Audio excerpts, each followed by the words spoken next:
Good morning दोस्तों। अब हम वैल्यूएशन ऑफ गुडविल का जितने भी क्वेश्चन आंसर है हमने स्टडी मटेरियल से कवर कर लिया था।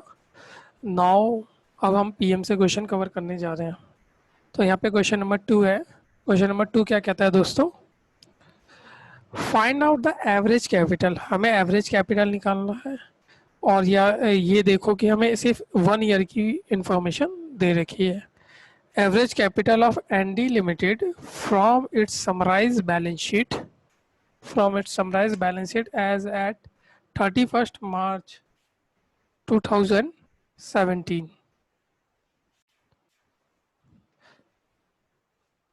लायबिलिटी चार्ट देखेंगे हम दोस्तों। लायबिलिटी में हमारा इक्विटी शेयर है, शेयर कैपिटल है जिसमें इक्विटी शेयर ऑफ ₹10 ईच है। 9% के प्रेफरेंस शेयर है, फुल्ली पेड अप है 10 लाख के। और रिजर्व एंड सरप्लस में जनरल रिजर्व है आपका, प्रॉफिट एंड लॉस अकाउंट है। और सिक्योर्ड लोन की बात करें तो उसमें 16% डिवेंचर है, 16% टर्म लोन है 18 लाख के। और कैश क्रेडिट है 13,30,000 के। ट्रेड पेबल है आपका 2.70 लाख का और प्रोविजन फॉर टैक्स है 6.40 के। अब यहाँ पे बात आती है डिविडेंड पेबल की। तो डिविडेंड पेबल चाहे इक्विटी शेयर पे हो या प्रेफरेंस शेयर पे हो, not count as liability, not count as liability, ये ध्यान रखना दोस्तों। फिर इसके बाद हम बात करते हैं आगे फिक्स एसेट्स की। तो फिक्स एसेट्स में हमें लैंड एंड बिल्डिंग दे रखा है, प्लांट एंड मशीनरी है, फर्नीचर फिक्चर है, व्हीकल है, इन्वेस्टमेंट है, इन्वेंट्री है, ट्रेड रिसीवेबल है, कैश एंड बैंक बैलेंस है। इसमें हमें ज़्यादा से ज़्यादा इसकी इंफॉर्मेशन दे रखी है क्वेश्चन में। तो मैं बता देता हूँ कि जो स्टडी मटेरियल से जब हमने क्वेश्चन सॉल्व करे थे तो उसमें सबसे पहले हमने ये सीखा था कि क्लोजिंग कैपिटल हो या फिर एवरेज कैपिटल हो वो कैसे निकालते हैं। फिर इसके बाद हमने फ्यूचर एंड मेंटेनेबल प्रॉफिट निकालने का तरीका समझा था। और उसके बाद दोनों के कॉम्बिनेशन से हमने इलस्ट्रेशन फॉर सॉल्व किया था जिसमें दोनों चीज़ें थी, इन्वेंट्री क्लोजिंग कैपिटल भी निकालना और फ्यूचर मेंटेनेबल प्रॉफिट भी निकालना। अब हम पीएम पे आ गए हैं। पीएम पे पहला क्वेश्चन जो है ये क्वेश्चन नंबर 2, ये क्लोजिंग कैपिटल निकालने के लिए है।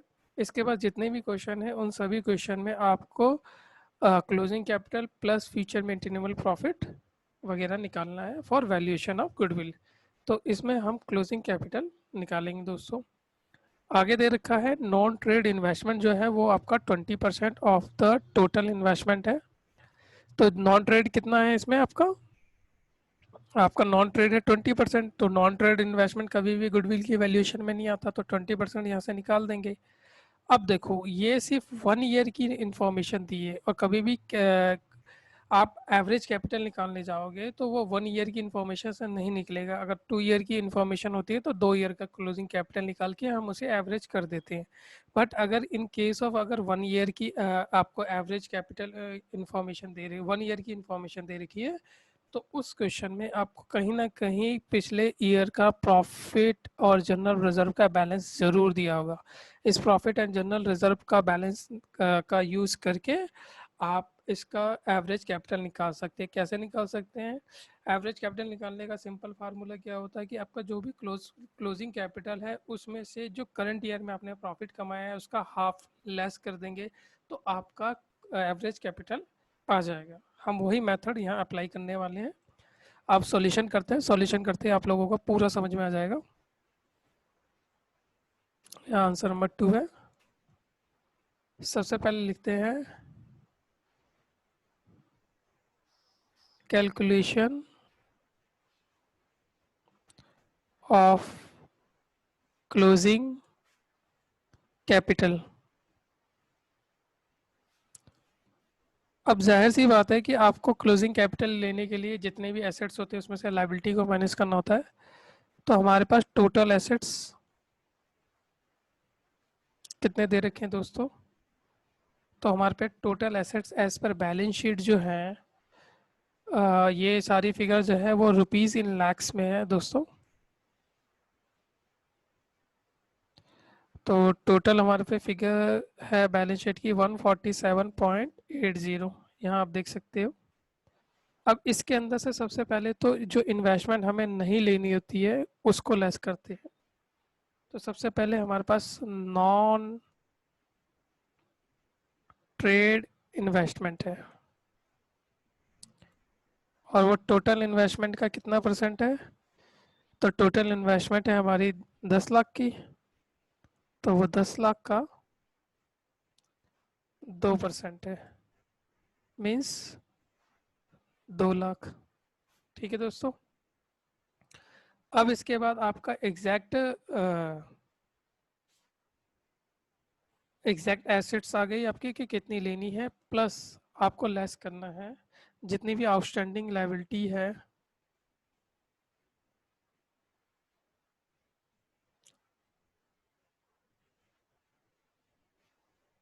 आपको सारी आउटस्टैंडिंग लायबिलिटीज लेस करनी है, जिसमें सबसे पहले क्वेश्चन में आपका 16% का डिवेंचर दे रखा है, वो आप लिख देंगे।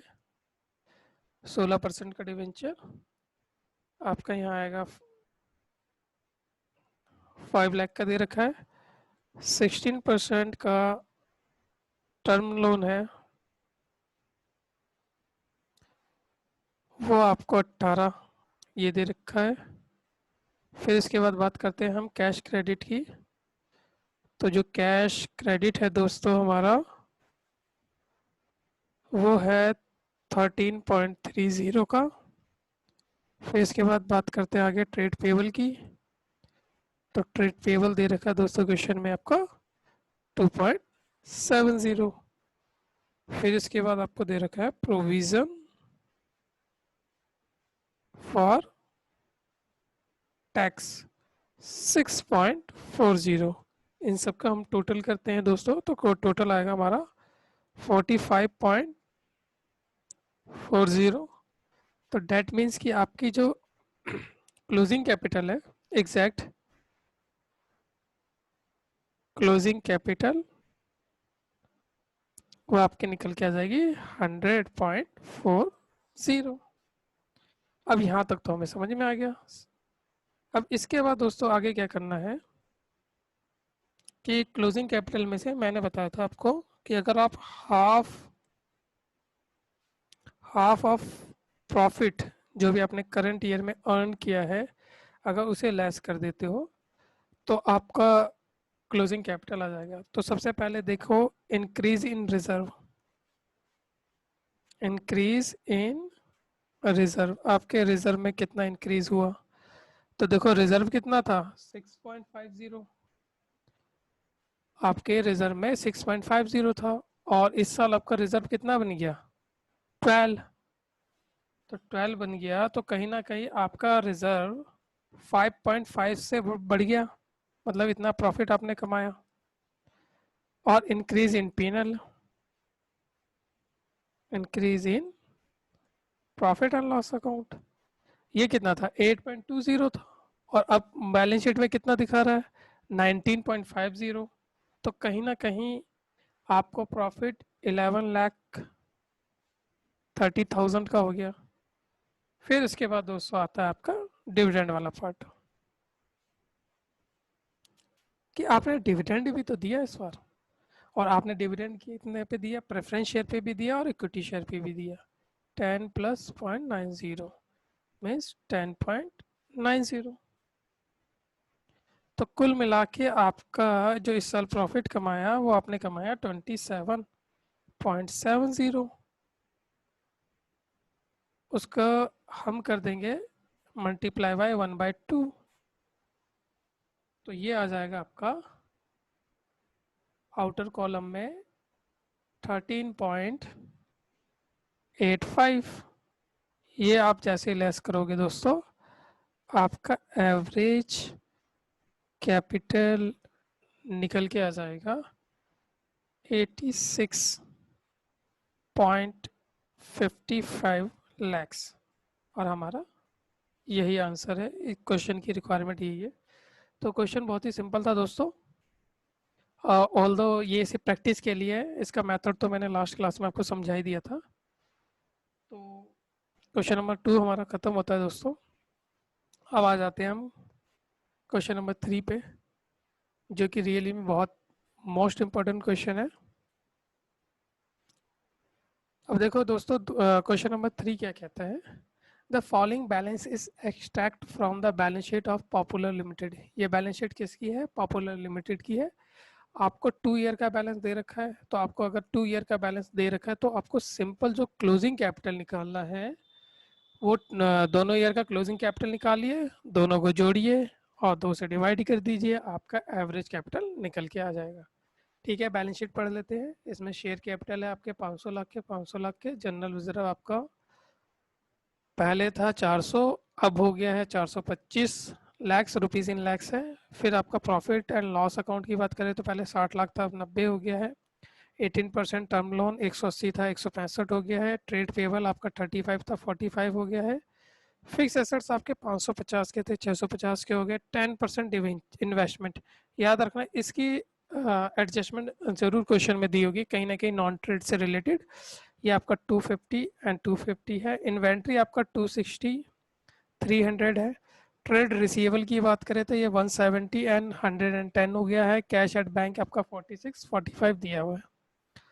फर्दर हम क्वेश्चन पढ़ते हैं जिसमें प्रोविजन फॉर टैक्स आपका 11 एंड 13 दे रखा। आप डिविडेंड पेबल चाहे इक्विटी पे हो चाहे प्रेफरेंस पे, सबसे पहले आप लिख देना not count as liability, otherwise आपको दिक्कत हो जाएगी। और फिक्टिशियस एसेट्स भी क्वेश्चन में दे रखे हैं 10 और 8 के। ठीक है दोस्तों, अब इसके बाद एडिशनल इंफॉर्मेशन है। अब क्वेश्चन में एडिशनल इंफॉर्मेशन कैसे है? सबसे पहले इंफॉर्मेशन क्या कहता है, जो replacement value of fix assets है वर rupees 1,100 lakhs on 31 March 2016 and 1,250 lakhs on 31 March 2017। Means जो आपकी फिक्स एसेट्स है जो बुक में है, बुक में आपकी फिक्स एसेट्स कितने की थी दोस्तों? 550 और 650 की थी। आप उसकी अगर रिप्लेसमेंट कॉस्ट की बात करें तो रीवैल्यूएट होकर उसकी वैल्यू कितनी हो गई? 1100 एंड 1250। ठीक है, रिप्लेसमेंट वैल्यू हो गई इसकी आपकी। ठीक है जी। Rate of depreciation, rate of depreciation adopted on fix assets. आप फिक्स एसेट्स पे कितना रेट ऑफ डेप्रीशिएशन लगाते हो? 5%। तो आप खुद सोचो कि आपकी एसेट्स की तो वैल्यू बढ़ गई, इसका पीएनएल पे क्या इम्पैक्ट पड़ेगा? पीएनएल पे आपकी एसेट्स जितने रुपए से बढ़ गई है उतना और एक्स्ट्रा डेप्रीशिएशन पीएनएल में चार्ज करना पड़ेगा फ्यूचर में। और 50% inventory is to be valued at 120%। मतलब जो इन्वेंट्री है आपकी, जो 50% की इन्वेंट्री है, हाफ इन्वेंट्री है, उसको आपको वैल्यूड करना है 120% पे जितनी इसकी वैल्यू है। And 50% investment were trade investment. अब देखो आपका जो 50% इन्वेस्टमेंट है, मैंने कहा था कि एडजस्टमेंट नीचे आएगी। आप सिंपल ये करेंगे कि 50% इन्वेस्टमेंट में 50% ट्रेड है, 50% नॉन ट्रेड है। तो आप क्लोजिंग कैपिटल निकालते समय जो नॉन ट्रेड इन्वेस्टमेंट है वो हटा देंगे। ठीक है दोस्तों, फिर उसके बाद बात आती है ट्रेड रिसीवेबल की। तो देखो ट्रेड रिसीवेबल में क्या है दोस्तों, 31 मार्च 2017 को ट्रेड रिसीवेबल में इंक्लूड क्या है? फॉरेन ट्रेड रिसीवेबल भी इंक्लूड है। $35,000 के रिसीवेबल इंक्लूड है इन द बुक्स। मतलब आपकी जो बुक्स में ट्रेड रिसीवेबल है उसके अंदर $35,000 के ट्रेड भी रिसीव इंक्लूड है। और डॉलर की वैल्यू थी, आपने जो इंक्लूड करा था वो करा था एज पर ₹35 पर डॉलर। बट आपका जो क्लोजिंग एक्सचेंज रेट है, जो क्लोज हुई है बुक, उस दिन आपका जो एक्सचेंज रेट है 39 है। तो जिस दिन आपकी बुक क्लोज हो जाती है उस दिन जो एक्सचेंज रेट होता है हमें ट्रेड रिसीवेबल उसी रेट पे बुक करना होता है। तो हमें अपने ट्रेड रिसीवेबल को 4 रुपये प्रति डॉलर से बढ़ाने होंगे। प्लस जो 4 रुपये आपने बढ़ाए हैं वो 4 रुपये आपको पीएनएल में भी ले जाने होंगे, क्योंकि ये बात आपने रिकॉर्ड नहीं करी है, ये बात एडजस्टमेंट एंट्री में है। ठीक है दोस्तों, ठीक उसी प्रकार आप ये समझें, ट्रेड पेबल की बात कर रहा है तो ट्रेड पेबल एज ऑन 31 मार्च 2017, सिर्फ ये 17 की बात कर रहे हैं दोनों point. Include of foreign trade payable है, और फॉरेन ट्रेड पेबल कितना है? $60,000 का है। आपने रिकॉर्ड किया था 33 रुपीज़ पे और आज डॉलर का रेट हो गया 39। तो आपको जो फॉरेन ट्रेड पेबल है उसे आपको 6 रुपये प्रति डॉलर के हिसाब से बढ़ाना होगा, और ये जो आपको नुकसान हुआ है इसे आपको पीएनएल से डिडक्ट करना होगा, क्योंकि ये काम आपने, क्योंकि ये एडजस्टमेंट में दिया हुआ है, तो ये इसकी एंट्री आपने कभी भी बुक में रिकॉर्ड नहीं करी होगी। अब आ जाते हैं अगले ट्रांजेक्शन की बात, कि profit for the year 2016-17 include 60 lakhs of government subsidy which was not likely to reoccur. मतलब 2016-17 में आपको गवर्नमेंट से 60 लाख रुपए की सब्सिडी मिली थी, जो कि एक दो बार एक बार मिल गई, लेकिन फ्यूचर में ऐसा आपको बार बार नहीं मिलेगा। तो जाहिर सी बात है इस प्रॉफिट के अंदर आपके 60 लाख की सब्सिडी इंक्लूड है, जो कि फ्यूचर में नहीं मिलेगी। तो गुडविल की कैलकुलेशन करते समय हम सिर्फ वही प्रॉफिट काउंट करते हैं जो रेलिवेंट फ्यूचर में भी सेम होगा, जिसमें ये उस नेचर की ट्रांजेक्शन नहीं है। तो इस प्रॉफिट को हम निकाल देंगे उसके बुक्स ऑफ अकाउंट से, क्योंकि इसके ये कोई रैकरिंग नेचर तो है नहीं, तो और ये ना ही कोई फ्यूचर में अकर होगी, तो ये एक्स्ट्रा ऑर्डिनरी आइटम हो गई आपकी एक तरह से, और इसे आपको बुक से निकालना पड़ेगा ताकि true value of the picture आ सके। ठीक है दोस्तों, फिर उसके बाद आगे कहता है पॉइंट कि ₹125 lakhs of research and development expenditure was written off to the PNL in the current year, this expenditure not likely to occur. हमें गुडविल की वैल्यूएशन करते समय ये बात नोटिस करनी पड़ेगी कि कोई भी एक्सपेंडिचर हो, इनकम हो, अगर वो रेगुलर नेचर का नहीं है तो आपको गुडविल की कैलकुलेशन करते समय उसे हटाना पड़ेगा। आपने देखो पीएनएल में 125 लाख रुपए राइट ऑफ कर दिए जो कि रेगुलर नेचर के नहीं है, तो इसको वापस ऐड बैक करना पड़ेगा। अब जब भी हम future maintainable balance maintainable profit निकालेंगे, वो आपका are likely to be higher by 10%, आपको वो 10% से बढ़ाना होगा। ये क्वेश्चन की रिक्वायरमेंट है। अब टैक्स रेट 2016-17 में कितना था? 15% था, और विद इफेक्टिव फ्यूचर रेट कितना हो गया? अगर फ्यूचर में आप रेट लगाओगे तो 40% लगाओगे, और नॉर्मल रेट रिटर्न एक्सपेक्टेड कितना है? नॉर्मल जो इंडस्ट्री का रेट ऑफ रिटर्न है वो एक्सपेक्टेड है 15%। ठीक है दोस्तों, नॉट अ इशू। अब क्वेश्चन कहता है one of the director of the company Arvind fears that the company does not enjoy goodwill in the prevalent market circumstances, कि वो कह रहा है कि कंपनी की कोई गुडविल है ही नहीं मार्केट सर्कमस्टांसेस में। Critically examine this and stabilise whether the Popular Limited has or has to any goodwill. हमें यह निकालना है कि क्या इनकी कोई गुडविल है या नहीं है। If your answer is positive on the basis of existing goodwill, show the leverage effect it has on the companies result. फिर उसके बाद आपको एक लिवरेज इफेक्ट भी कैलकुलेट करना है, मींस उसमें आपको अपनी लायबिलिटी जो भी लोन वगैरह है उसको हटाकर कैपिटल में ऐड करना होता है, और लोन पे जो इंटरेस्ट का खर्चा होता है उसको आपको इनकम में जोड़ना पड़ता है। ठीक, ये लिवरेज की कैलकुलेशन तो हम इस क्वेश्चन के कंप्लीट होने के बाद कर ही लेंगे। फिर उसके बाद अगली इन्फॉर्मेशन ये देता है कि इंडस्ट्रियल एवरेज रिटर्न रेट है आपका 12% इंडस्ट्री का ऑन लॉन्ग टर्म फंड पे, और 15% है इक्विटी फंड पे। तो ये इक्विटी फंड और लॉन्ग टर्म फंड तो इस लिवरेज से रिलेटेड है, अदरवाइज हमारा काम गुडविल निकालने के लिए तो 15% से हो जाएगा दोस्तों। ठीक है दोस्तों, तो हमने क्वेश्चन को बहुत अच्छी तरीके से समझ लिया, और मैंने आपको दो ही स्टेप बताए हैं फॉलो करने के लिए, कि जब भी आप करें तो ये फॉलो करें कि सबसे पहले क्लोजिंग कैपिटल निकालना सीख लें या एवरेज कैपिटल, और फिर उसके बाद आप निकालें फ्यूचर मेंटेनेबल प्रॉफिट, और देन आपका गुडविल निकाल दीजिए। और गुडविल के बाद इस क्वेश्चन में हमें क्या निकालना है? लिवरेज निकालना है।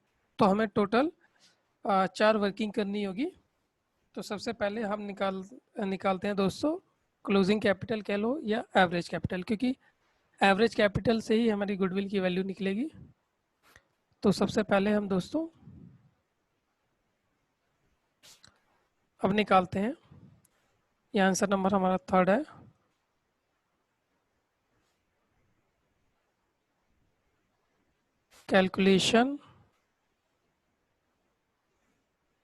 कैलकुलेशन ऑफ एवरेज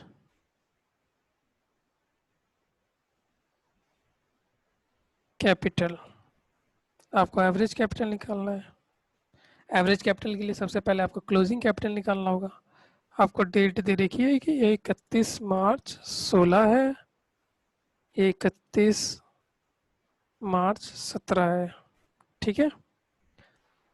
गुडविल निकालने के लिए सबसे ये क्लोजिंग कैपिटल निकालने के लिए आपको जितने भी एसेट्स होते हैं उसमें से लायबिलिटी माइनस करनी होती है। फिक्स एसेट्स की बात कर रहा तो फिक्स एसेट्स आपके 1100 के हो गए एंड 1250 के हो गए। यहाँ रुपीस इन लैक्स। सबसे पहली एडजस्टमेंट नहीं बताया था कि आपकी इन्वेस्टमेंट बढ़ के इतनी हो गई। अब दूसरी बात करते हैं दोस्तों हम ट्रेड इन्वेस्टमेंट की। हम हमेशा ट्रेड इन्वेस्टमेंट को लेते हैं। तो ट्रेड इन्वेस्टमेंट कितनी होगी? ये आपकी 50% होगी। तो 250 का 50% आपकी 125 हो जाती है दोस्तों। 125 हो गई। फिर इसके बाद करता है इन्वेंट्री की बात। इन्वेंट्री में कह रहा है कि हाफ ऑफ द इन्वेंट्री को आपको 120 में वैल्यू करना है। तो इन्वेंट्री को पहले दो हिस्से में बांट लेते हैं। पहले क्लोजिंग ईयर की बात करते हैं। तो क्लोजिंग ईयर में क्या है, देखो 260 है आपकी इन्वेंट्री। तो 260 है तो इसका हाफ कितना होगा? 130 प्लस अगला हाफ 130। इस अगले हाफ को इसको आपको 120% की वैल्यू पे करना है। तो आपने ये जैसे ही ये वर्किंग कर ली, अब आप इसकी कैलकुलेशन करेंगे। आप इसकी calculation 130 divide by 100 multiply by 120 करेंगे। तो ये कैलकुलेशन करने के बाद अब आपकी इन्वेंट्री की वैल्यू 286 रुपीज़ हो जाएगी, लैक्स। फिर अगली इन्वेंट्री की बात करते हुए अगली इन्वेंट्री आपकी 300 की। तो 300 में दोस्तों 150 तो आपका नॉर्मल है ही हाफ, और अगला जो 150 है उसको भी आपको 120 पे वैल्यू करना है। ठीक है दोस्तों। तो ये हमने वैल्यू कर दिया। तो ये आ गया आपका 330 इन्वेंट्री की वैल्यू। ठीक है दोस्तों। और याद रखना जो भी हमने इन्वेंट्री की वैल्यू करी है इससे हमारा क्लोजिंग कैपिटल और ओपनिंग कैपिटल चेंज हो जाएगा। तो उस क्लोजिंग कैपिटल और ओपनिंग कैपिटल से का असर हमारे पीएनएल पे पड़ना चाहिए। तो हमें हमारे प्रॉफिट एंड लॉस जब फ्यूचर मेंटेनेबल प्रॉफिट निकालेंगे तो उसमें ये इन्वेंट्री का जो इम्पैक्ट पड़ा है उसको भी कंसीडर करेंगे। वो मैं उस टाइम आपको और क्लियर तरीके से समझा दूंगा। ठीक है दोस्तों। फिर इसके बाद हम आगे चलते हैं ट्रेड रिसीवेबल। अब ट्रेड रिसीवेबल क्या कह रहा है?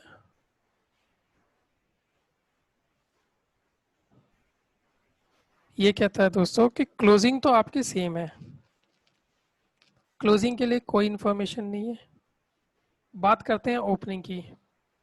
तो ओपनिंग के लिए आप ऐसे समझो कि आपके कितने ट्रेड रिसीवेबल थे? $35,000 के थे।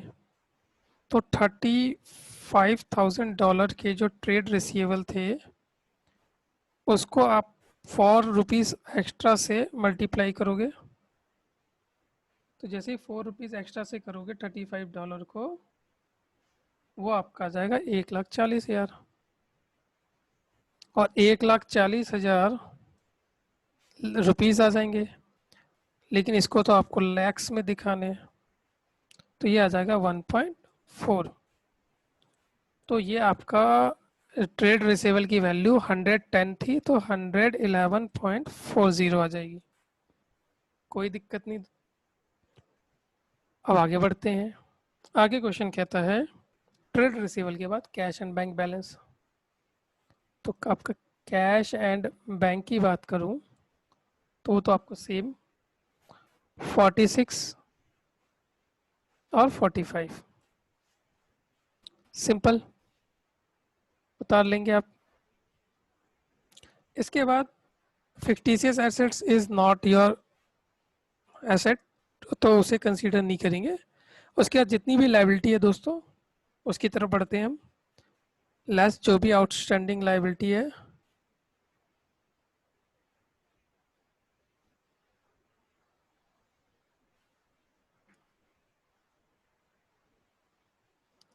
अब आउटस्टैंडिंग लाइबिलिटीज में आपका सबसे पहले क्या दे रखा है दोस्तों, 18% टर्म लोन है, वो एग्जैक्ट आपका 180 और 165, यहाँ देख लीजिए 180 165। फिर उसके बाद आता है दोस्तों ट्रेड पेबल। ट्रेड पेबल में आप ये नोटिस करोगे कि करंट के लिए तो कोई प्रॉब्लम नहीं है, 35 lakhs। प्रीवियस ईयर के लिए कोई दिक्कत नहीं है। आप करंट की बात करते हैं, करंट में वो कह रहा है कि जो $60,000 के थे वो ₹6 और ज़्यादा महंगे हो गए। डेट मीन्स 3,60,000 आपको और ट्रेड पेबल में ऐड करना है, लेकिन आपका रुपीस इन लैक्स चल रहा है, तो यह आ जाएगा आपका 3.60। तो ये 45 था आपका, इसमें 3.60 ऐड करेंगे तो 48.60 आ जाएगा। ठीक है दोस्तों, ट्रेड पेबल करने के बाद आपको सीधा अगला जो लाइबिलिटी लिखनी है वो है provision for tax. Simple, 11 and 13। Dividend आपकी लाइबिलिटी नहीं है, ये बात मैंने पहले ही समझा दी थी। अब आप इसे दोस्तों लेस कर दीजिए। अब इसको जैसे ही आप टोटल आउटस्टैंडिंग लाइबिलिटी को टोटल एसेट से डिडक्ट करोगे, आपका क्लोजिंग कैपिटल आ जाएगा दोनों का। तो यहाँ पे क्लोजिंग कैपिटल की बात कर लेते हैं। यहाँ क्लोजिंग कैपिटल आ गया 1501 एंड 1634.80। ठीक है दोस्तों, अब हम एवरेज कैपिटल निकाल लेते हैं।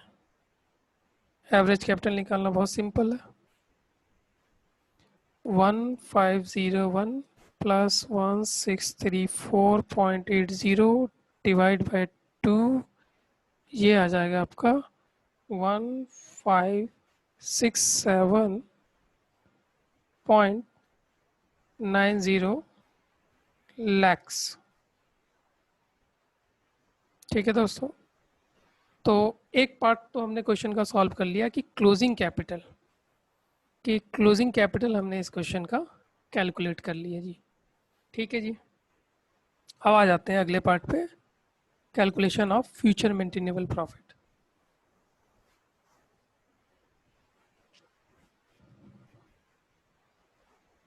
कैलकुलेशन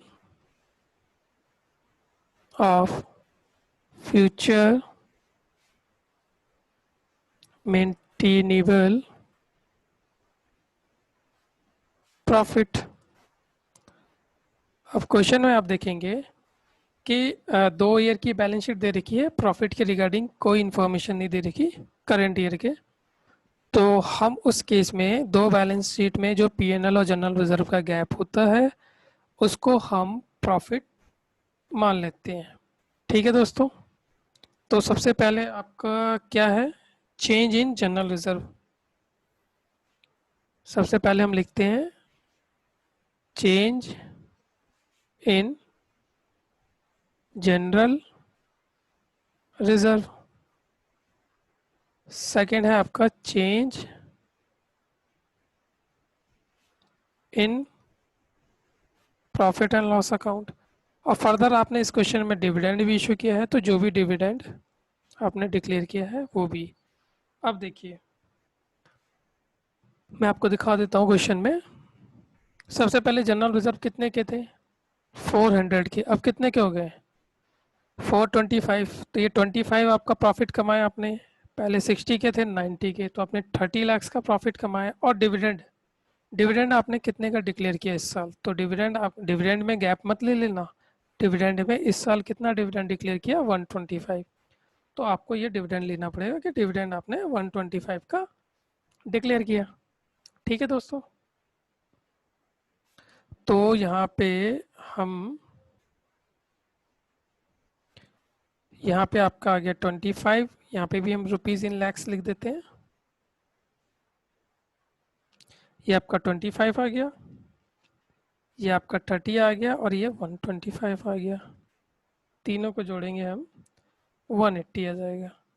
अब ये जो अमाउंट हमारा आया है ये कहीं ना कहीं प्रॉफिट आफ्टर टैक्स है,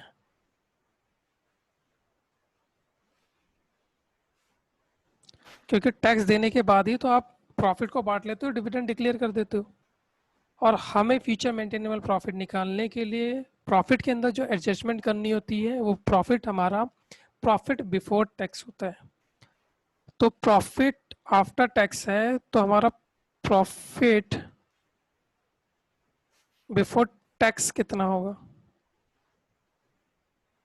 तो प्रीवियस ईयर का आप यहाँ देखिए पॉइंट नंबर 10 में जो टैक्स रेट था वो था 50%। तो जाहिर सी बात है इस पर भी 50% लगा होगा।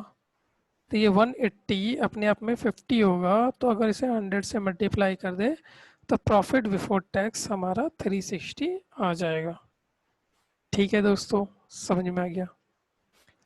अब इसमें हम धीरे धीरे एक एक एडजस्टमेंट को करते हैं। सबसे पहले तो इन्वेस्टमेंट को लेते हैं कि लेस नॉन ट्रेड इन्वेस्टमेंट। जब हम नॉन ट्रेड इन्वेस्टमेंट को क्लोजिंग कैपिटल में नहीं लेते तो उसका इंटरेस्ट भी नहीं लेंगे। अब नॉन ट्रेड इन्वेस्टमेंट है कितना आपके, हाफ 125 है, 10% का सिंबल था, मीन्स आपने 10% कमाया, तो 12.50 आपके इस पीएनएल में होंगे। यहाँ से निकाल दो। इन्वेंट्री निकालने के बाद फिर आ जाते हैं सब्सिडरी पे। जो गवर्नमेंट से सब्सिडी मिली वो बार बार तो मिलेगी नहीं, इसलिए उसको प्रॉफिट में इंक्लूड करना सही नहीं रहेगा। फिर अगला आ जाता है आपका एक्सचेंज लॉस। एक्सचेंज लॉस कोई फ्यूचर प्रॉफिट करेक्ट नहीं कर रहे। एक्सचेंज लॉस तो एक तरह से हमारी करेक्शन ऑफ एंट्री है कि हमने अपना लॉस बढ़ा दिया है, तो हमारे को 3.60 लाइबिलिटी बढ़ा दी है, तो हमें हमारा पीएनएल में लॉस भी रिकॉर्ड करना पड़ेगा। ठीक है दोस्तों, इसके बाद एक लाइबिलिटी और बढ़ जाती है आपकी, उसका नाम है additional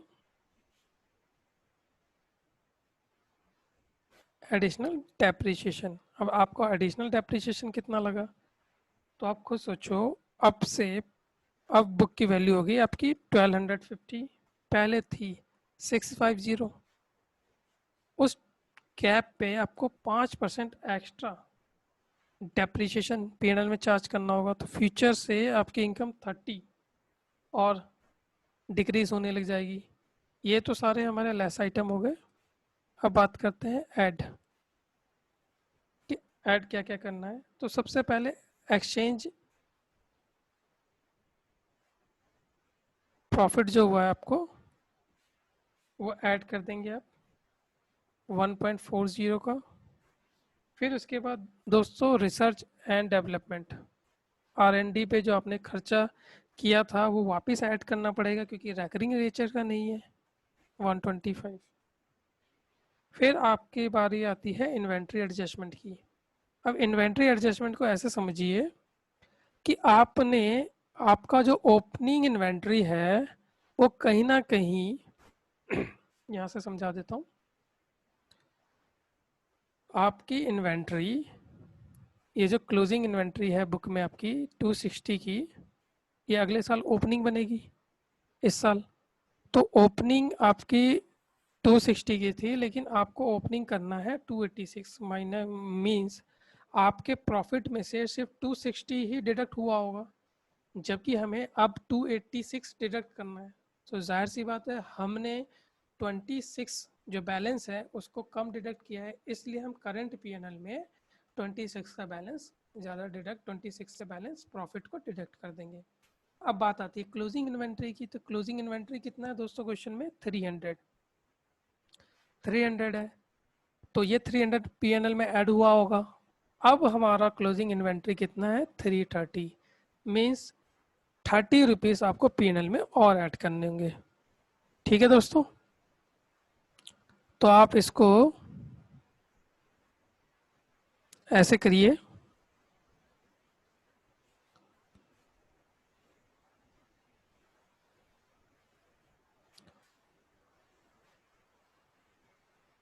increase in opening stock,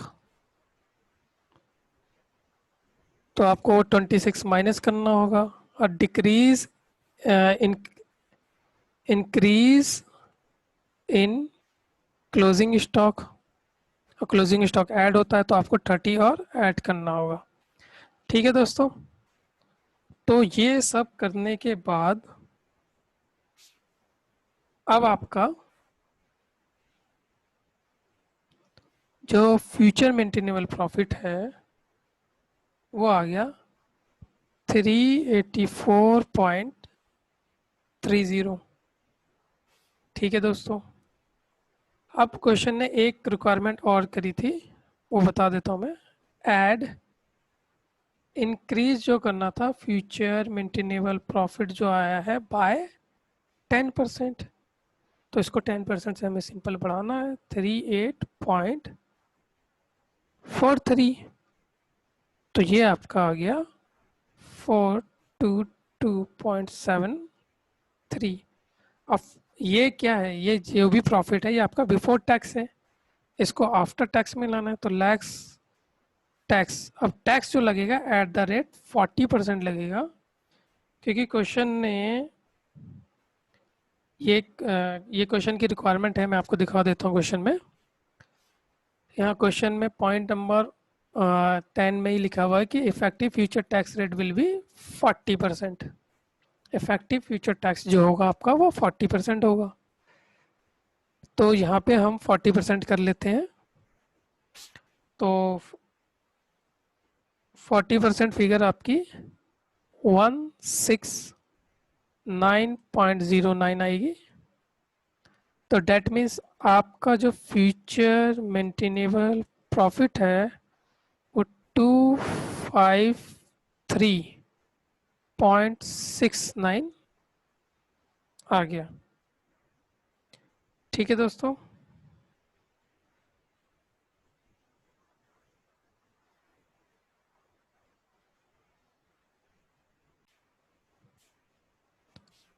ये दोस्तों 269 नहीं 264 होगा। ठीक है दोस्तों, तो 253 आ गया।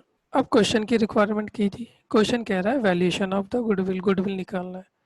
तो इस क्वेश्चन को हमारी बुक ने दो तरीके से वैल्यूएशन ऑफ गुडविल निकाले हैं, तो हम भी दो ही तरीके से निकालेंगे, दोनों तरीके से। एग्जाम में हम एक भी तरीका फॉलो कर सकते, कोई सा भी एक। तो थर्ड पॉइंट आ गया हमारा दोस्तों, वैल्यूएशन ऑफ गुडविल।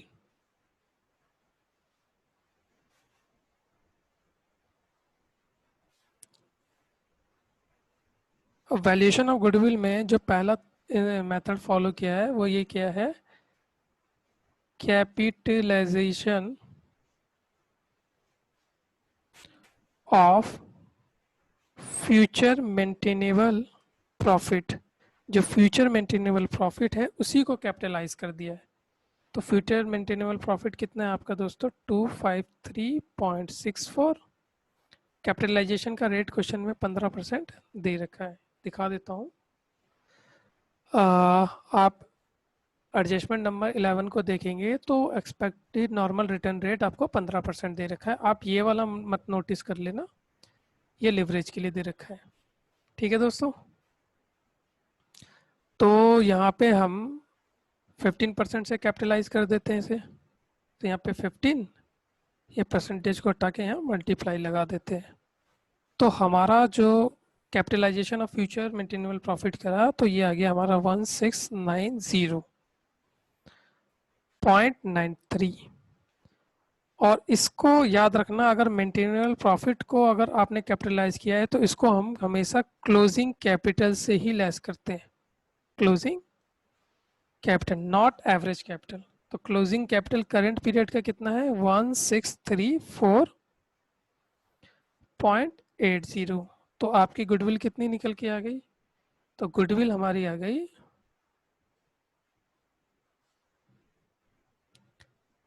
5613। यहाँ आपका रुपीस इन लाख है ही। और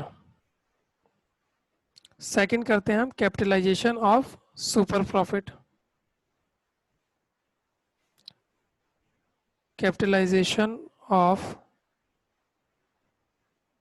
सुपर प्रॉफिट। तो सुपर प्रॉफिट को कैपिटलाइज करने के लिए आपको सबसे पहले सुपर प्रॉफिट निकालना होगा।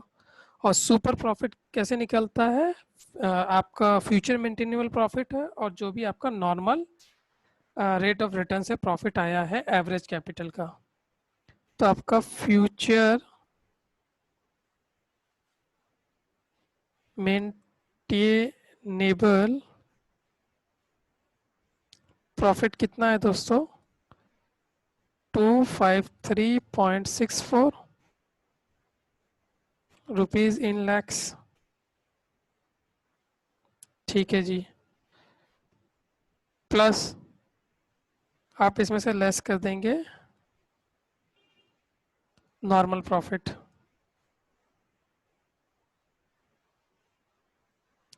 नॉर्मल प्रॉफिट कैसे निकलेगा? एवरेज कैपिटल का एवरेज कैपिटल इनटू में नॉर्मल रेट ऑफ रिटर्न, यही निकालते हैं हम। तो एवरेज कैपिटल कितनी आई थी दोस्तों? हमारी एवरेज कैपिटल आई थी 1567.90 इंटू में 15/100। ये आपने जैसे ही कैलकुलेशन करी आपका नॉर्मल प्रॉफिट आ गया 235.19। मीन्स आपका सुपर प्रॉफिट कितना आ गया? सुपर प्रॉफिट आ गया आपका 18.45। आप सुपर प्रॉफिट का कैपिटलाइजेशन कर दीजिए। 18.45 डिवाइड बाय 15% मीन्स 15 इंटू में 100। तो आपकी गुडविल निकल के आ जाएगी 123। ठीक है दोस्तों, तो ये हमारी गुडविल आ गई।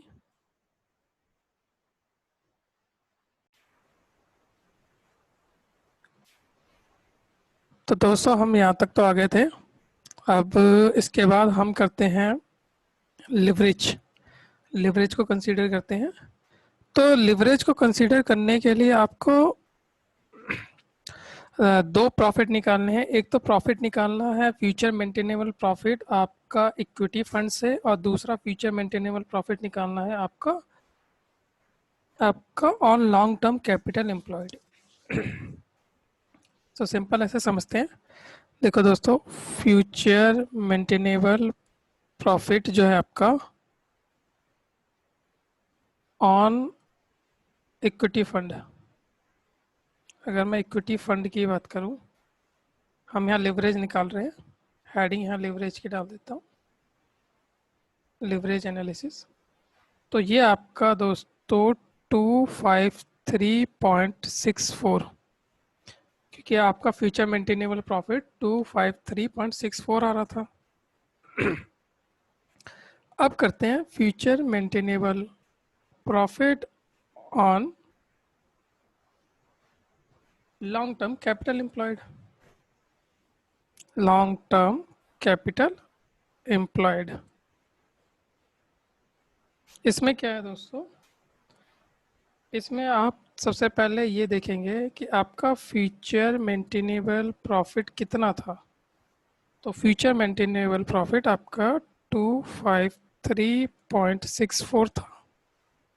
प्लस अब आप इसमें ऐड करोगे जो भी इंटरेस्ट आप अभी तक इसमें देते आए हो, वो इंटरेस्ट को आपको ऐड करना पड़ेगा, कि क्योंकि आपका क्या लोन बन गया कैपिटल का पार्ट। तो इंटरेस्ट तो आपको प्रॉफिट में जो लेस हुआ है उसे वापस ऐड करना होगा। ठीक है दोस्तों, अब कितना इंटरेस्ट ऐड करेंगे हम? तो आप निकालो, और आपका इंटरेस्ट 165 का 18% इंटरेस्ट बनता था, और ये भी 1 माइनस टैक्स। टैक्स किसका है? कितना आपका 1.40। ये आएगा आपका 17.82। आपकी इनकम 17.82 से बढ़ जाएगी। प्लस आपने एक एडजस्टमेंट और करी थी, increase increase in future maintainable profit 10% से, क्योंकि आपका ये इंक्रीज हो जाएगा 10% से। प्रॉफिट उन्होंने कहा ही था क्वेश्चन में कि इंक्रीज करना है, तो ये आपका टोटल कितना हो जाएगा 273.242। ठीक है दोस्तों, ये वाली बात हो गई। हमारा फ्यूचर मेंटेनेबल प्रॉफिट तो आ गया। दोनों केस में अब एवरेज कैपिटल निकाल लेते हैं। अब आप सिंपल एवरेज कैपिटल निकालोगे विदाउट कैपिटल ओपनिंग और विदाउट कैपिटल क्लोजिंग। वो कि उसकी क्या ज़रूरत होती है वो ही पता चल जाएगा अभी आपको। पहले तो एवरेज कैपिटल ओपनिंग की बात करते हैं, वो भी विदाउट लोन।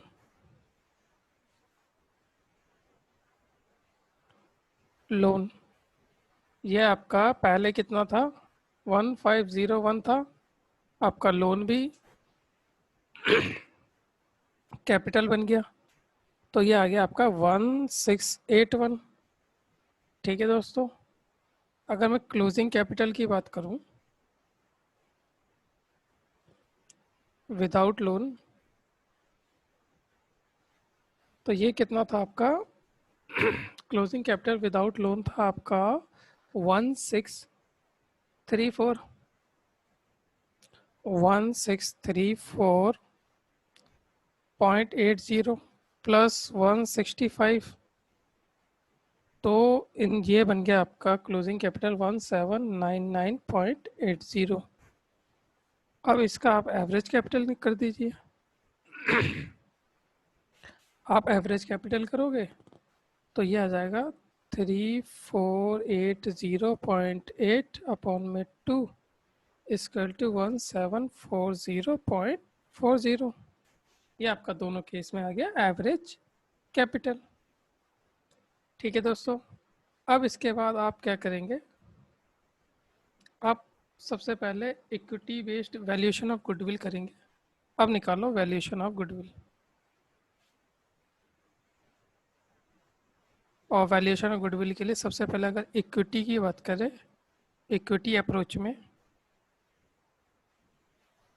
तो उसमें आपका जो फ्यूचर मेंटेनेबल प्रॉफिट था वो 253.64 यहाँ मैंने निकाला है आपका 253.64, ये रहा। अपॉन में इक्विटी का रिटर्न रेट कितना है 15% है, इंटू में 100।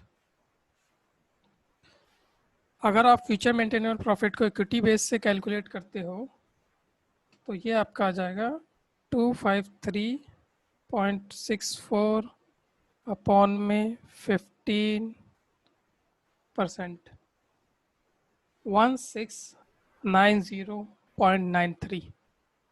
1690.93। बुक में ये 253.64 की जगह पे 273.3242 लिया है। तो बुक में करेक्शन कर लेना, प्रिंटिंग मिस्टेक है वहाँ पे। ऑल दो आंसर सही है बट यहाँ पे प्रिंटिंग मिस्टेक है।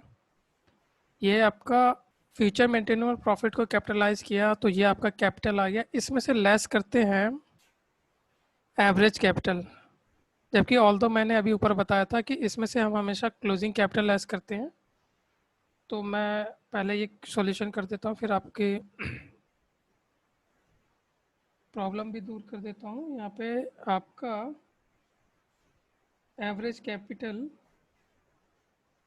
स्टार्टिंग वाले में देखो, स्टार्टिंग वाले में कितना आया था, तो एवरेज कैपिटल आपका स्टार्टिंग वाले में आया था 1567.90, क्योंकि इक्विटी अप्रोच लगा रहे हैं। 1567.90, तो आपकी गुडविल कितनी आई, आपकी गुडविल उतनी आई जितनी हमने पहले भी निकाल रखी थी 123.03। अब करते हैं हम long term fund approach. Long term fund approach, long term fund approach क्या कहता है कि आपका जो फ्यूचर मेंटेनेबल प्रॉफिट है वो है आपका, यहाँ मैंने निकाला था 273.242, 273.242 अपॉन में यहाँ आप लेंगे 12%। इसका जब मल्टीप्लिकेशन करेंगे तो ये आएगा आपका 273.242 डिवाइड बाय 12%, 2277। ऑल्दो यहाँ पे भी क्वेश्चन में प्रिंटिंग मिस्टेक है, इसकी जगह 271.46 ले रखा है क्वेश्चन ने। ठीक है, अब इसको भी लेस कर देंगे। एवरेज कैपिटल, हमेशा एवरेज कैपिटल का ही यूज़ करना। और अब ये एवरेज कैपिटल अब जो हमारी आई है, जो यहाँ पे हमने ऊपर निकाली है, ये इसी के लिए निकाली थी, विदाउट लोन वाले के लिए 1740.40। तो हम यहाँ लेस कर देंगे 1740.40। तो आपका गुडविल, यहाँ जो गुडविल निकल के आई वो निकल के आई 536.62, और जबकि इक्विटी में निकल के आई 123.03। तो आपका जो लिवरेज इफेक्ट है वो एडवर्स हो गया कि अगर हम लोन को ऐड कर लेते हैं तो हमारी गुडविल की वैल्यू आती है 536.62, और अदरवाइज इक्विटी अप्रोच से हमारी गुडविल की वैल्यू आती है 123.03। तो यहाँ पे सॉल्यूशन में कंक्लूजन में आप लिख सकते हो एडवर्स जो लिवरेज है वो है 536.62 माइनस 123.03 इक्वल टू में 413.59 रुपीज़। ये आंसर, ये आपका एडवांस लिवरेज हो गया। अब आपने जो फ्यूचर मेंटेनेबल प्रॉफिट को कैलकुलेट करके एवरेज कैपिटल घटाया था, यहाँ पे मैंने आपको दो मेथड बताए थे दोस्तों कि वैल्यूएशन ऑफ गुडविल के लिए। तो आप पहला मेथड अप्लाई मत करना। पहला मेथड इंस्टीट्यूट ने पता नहीं कैसे सॉल्व किया है, इंस्टीट्यूट ने चॉइस दी है, तो हम हमेशा सेकंड मेथड, क्योंकि हमें अगर क्वेश्चन में एवरेज गुडविल दे रही है तो हमें हमेशा एवरेज गुडविल यूज़ करना चाहिए। तो आप सेकंड मेथड से गुडविल निकालोगे तो सिंपल है क्वेश्चन हमारा।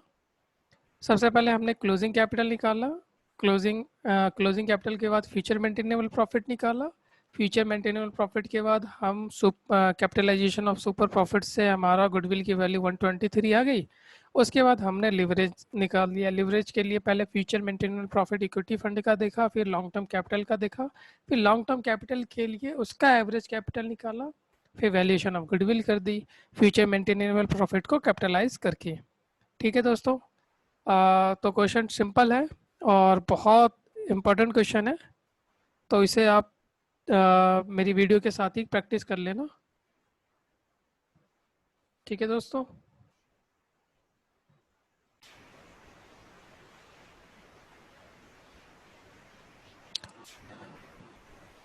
तो क्वेश्चन नंबर हमारा 3 कंप्लीट हो गया दोस्तों। क्वेश्चन नंबर 3 अच्छा क्वेश्चन था। अब इसके बाद हम डायरेक्ट क्वेश्चन नंबर 7 करेंगे दोस्तों, क्योंकि 7 क्वेश्चन छोटा है और लिवरेज निकालने का है। तो पहले एक बार क्वेश्चन नंबर 7 कर लेते हैं। देखो क्वेश्चन नंबर 7 क्या कहता है दोस्तों, find out the leverage effect on goodwill in the following case. Leverage पे क्या इफेक्ट पड़ेगा गुडविल का in the following case. Current cost of capital employed है 10,40,000, profit earn after current cost adjustment, आपने प्रॉफिट अर्न किया है 1,72,000, 10% का long term loan है 4,50,000 का। अगर रिटर्न की बात करें तो इक्विटी बेस्ड में 5.5% है और लॉन्ग टर्म कैपिटल बेस्ड में 13.5% है। ठीक है दोस्तों, और कोई रिक्वायरमेंट दी नहीं है क्वेश्चन में। तो ठीक है, कभी कभी ये क्वेश्चन 6 नंबर में पूछ लेता है एग्जामिनर। तो आइए अब इसका सॉल्यूशन करते हैं। तो सॉल्यूशन में यहाँ दोस्तों आपका आंसर नंबर 7। सबसे पहले लिखेंगे कि जो प्रॉफिट है वो इक्विटी बेस्ड, आपका जो सबसे पहले profit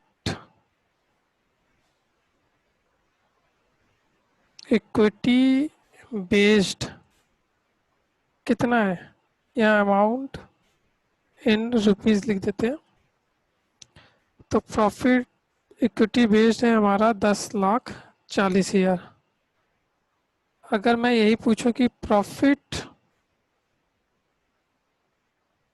as per long term approach, long term fund, अगर प्रॉफिट हमारा अगर लॉन्ग टर्म फंड की बात करें तब हमारा प्रॉफिट कितना होगा दोस्तों, तब हमारा प्रॉफिट 1,72,000 तो है ही। आपको इसके अंदर इंटरेस्ट भी ऐड करना पड़ेगा। ऐड इंटरेस्ट, इंटरेस्ट ऐड किया आपने, कितना ऐड करना है इंटरेस्ट, 4,50,000 पे आपने इसमें से इंटरेस्ट लेस किया होगा 10% के हिसाब से, टैक्स रेट कोई दे नहीं रखा। तो ये आपका निकल के आ जाता है 45,000। तो as per long term transfer आपका प्रॉफिट हो जाता है 2,17,000। यहाँ मैंने ये अमाउंट आपका 1,72,000 है, सामने क्वेश्चन में दिया हुआ है। ठीक है दोस्तों, ओके जी। तो हमारा ए पॉइंट बी पॉइंट क्लियर हो गया। अब प्रॉफिट तो हमने निकाल लिया और हम कैपिटल एम्प्लॉयड भी क्लियर कर लेते हैं कि कैपिटल एम्प्लॉयड इक्विटी के बेस्ड में क्या होगा, तो वही सीधा 10,40,000। लेकिन अगर वही हम डी की बात करें कि कैपिटल एम्प्लॉयड हमारा लॉन्ग टर्म बेस में क्या होगा,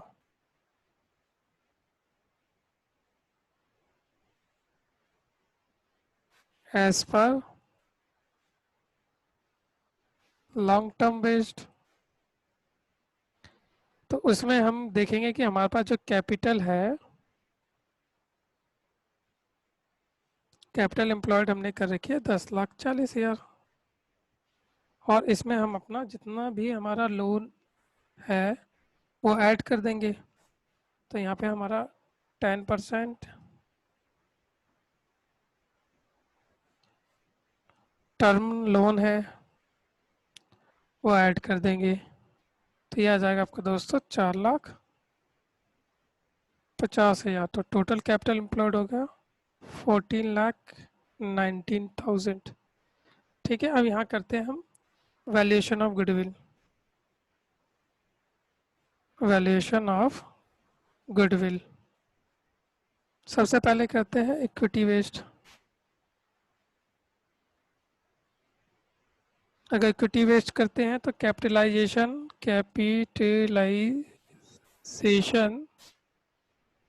ऑफ फ्यूचर मेंटेनेबल प्रॉफिट। तो यहाँ हमने प्रॉफिट माना था 1,72,000, और normal rate of return equity based पे कितना है, 15.60%। तो इसको मल्टीप्लाई करेंगे हम, तो ये आ जाएगा हमारा 11,02,564। फिर इसमें से हम लेस करेंगे अपना equity based capital employed equity based. वो कितना है दोस्तों, वो है 10,40,000। तो यहाँ पे आपकी जो गुडविल निकल के आई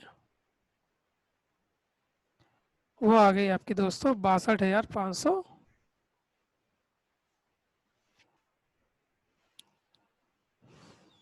64। ठीक है दोस्तों। और अगर मैं सेकंड पॉइंट की बात करूं, तो अब वो लॉन्ग टर्म वेस्ट पे कैलकुलेट करना है हमें। लॉन्ग टर्म वेस्ट में सबसे पहले कैपिटलाइजेशन ऑफ एफएमपी,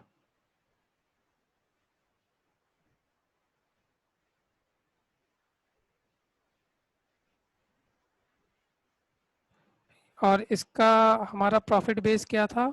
हमारा प्रॉफिट था इसका 2,17,000। तो 2,17,000 का कैपिटलाइजेशन करेंगे हम, और इसका रेट दे रखा है हमें, रेट दे रखा है क्वेश्चन में 13.50।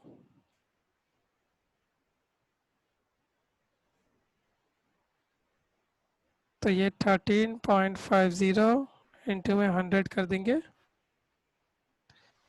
तो ये अब इसकी कैपिटलाइजेशन वैल्यू आ गई 16,07,407। ठीक है दोस्तों।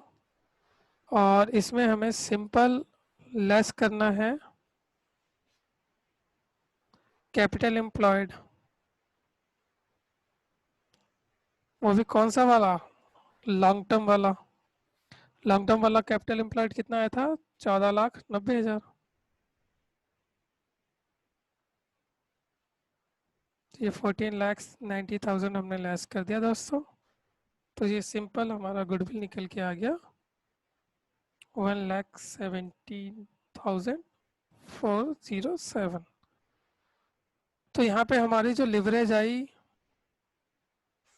वह एडवर्स आ गई 1,70,407, माइनस आपकी गुडविल आई थी यहाँ पे 62,000 की 564। तो आपका लिवरेज गुडविल आ गई ₹54,843। ये हो गया आपका आंसर दोस्तों। तो दोस्तों हमने आज वैल्यूएशन ऑफ गुडविल का question number 2, question number 3 and question number 7 किया है। क्वेश्चन नंबर 5 ब्रांड वैल्यूएशन से रिलेटेड है, तो हम वो जब ब्रांड वैल्यूएशन का चैप्टर करेंगे, क्वेश्चन नंबर 5 दिखा देता हूँ मैं आपको। क्वेश्चन नंबर 5 ये रहा दोस्तों, ये ब्रांड वैल्यूएशन से रिलेटेड है, तो इसे हम ब्रांड वैल्यूएशन के टॉपिक में करेंगे।